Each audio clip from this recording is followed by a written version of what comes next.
So it's late in the evening and I was just getting ready to spray for budworms.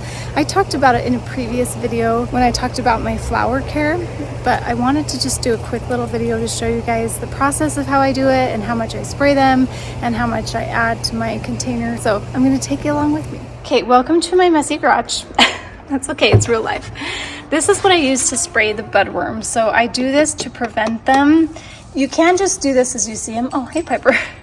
Or you can just do this as prevention, and I have to do it here in my area because if I don't, I will get them. And I think I have them in one of my pots, and I'll show you, and hopefully we can see one of the budworms. I'll try to look for one if I don't lose too much daylight. But this is what I spray. I do it once a week or as often as I can if I'm out of town. I haven't done it for a few weeks, so it's definitely time to do it.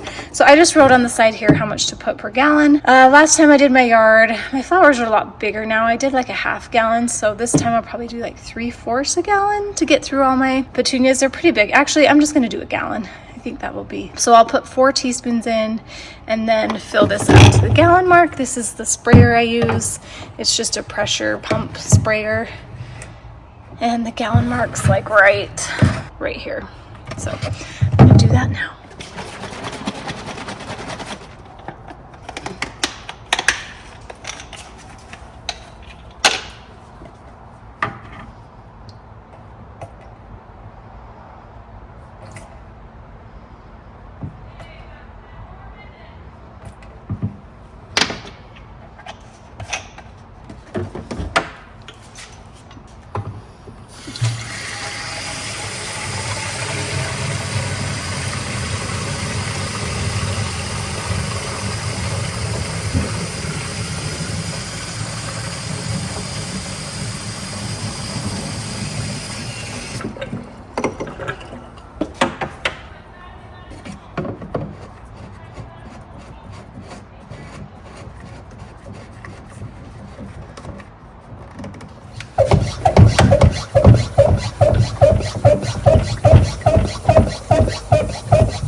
This seal is kind of getting worn out, so it's not quite airtight, but that's okay. It still works fine. Okay, let's go spray.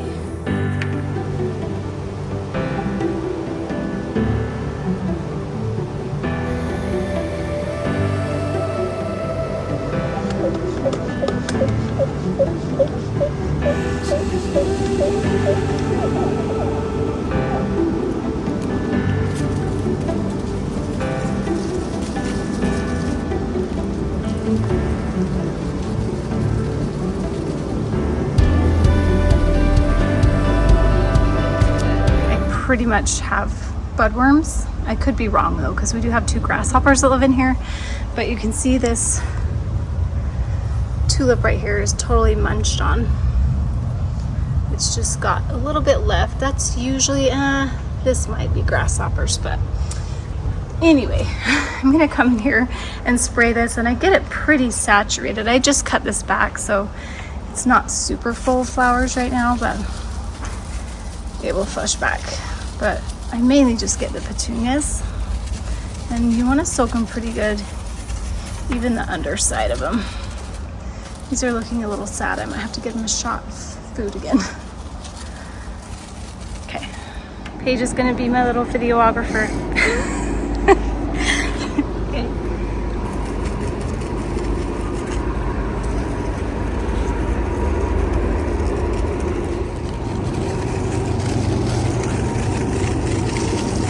Like stick it down in here to really get inside. Sometimes they hide under the leaves.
let's go. Okay, so that's it. I got everything sprayed, so my petunias should stay happier. I got the baskets sprayed up there, the ones in the garden by the side of the house, my lovely bubble gums, which are over there by the hydrangeas. So everything's done. I wanted to show you guys too, we had a huge thunderstorm the other night. We've had storms like every day for the last 4 or 5 days, and it's been really nice, but we did have our creek, I would say, spill over. It didn't really flood. We've had it flood before where it has washed out a lot of this chat and washed out a lot of chat up on our pathway. But it did come at least up to here, because I can see I need to get all this back into that area. These petunias, unfortunately, were underground. I did spray these too, I just didn't film it, but as you can see, it washed away all this. So it came up over here to here, and then actually it washed up even to here. So that's why we have this second layer here. We anticipating having flooding in this area especially, so we did want to put grass, and it is kind of nice because it just kind of washes over the grass. But it took away all my good dirt, and then it usually deposits this gross sand, which is kind of annoying. This happened last year, so we had the same issue. But I've been trying to figure out what to do in this area, and I bought some ivy today because I think I am gonna just be brave and do ivy. I'm a little nervous about it, but see all this sand? Now it's just basically sand, which is not good dirt. Ugh, annoying. And then we're gonna have to come clean this up. We've had to clean it up before and like take all this sand out of the grass, rake it up. And then luckily it didn't take away too much chat. It did take away some, but not all of it. But anyway, that's what happens. But I do think I've planted some plants in here, and the kids think they're a great spot to sit on because it's soft when they're fishing. We have a lot of neighbor kids come out here and fish, and I don't mind them fishing. I think it's really great, but I kind of don't like them sitting on my plants. So I'll probably have to say something to them because, yeah, I don't want them to do that. But you can see where it washed some chat down here, so we're gonna have to at least it's saved and not washed away. We're gonna have to shovel that back up here onto the path, and then you can see where it came up to about here, it looks like, and kind of rolled off the side right here.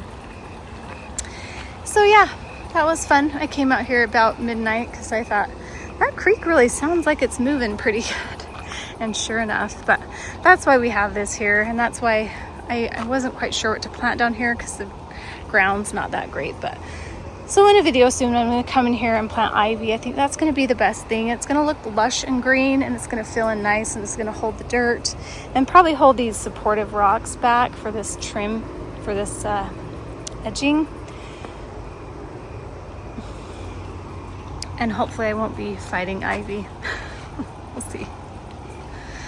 All right, well, anyway, everything got sprayed and done. Just wanted to give you that little update about the creek. Have a good day or night or evening, whatever you're doing. We'll see you guys. Bye.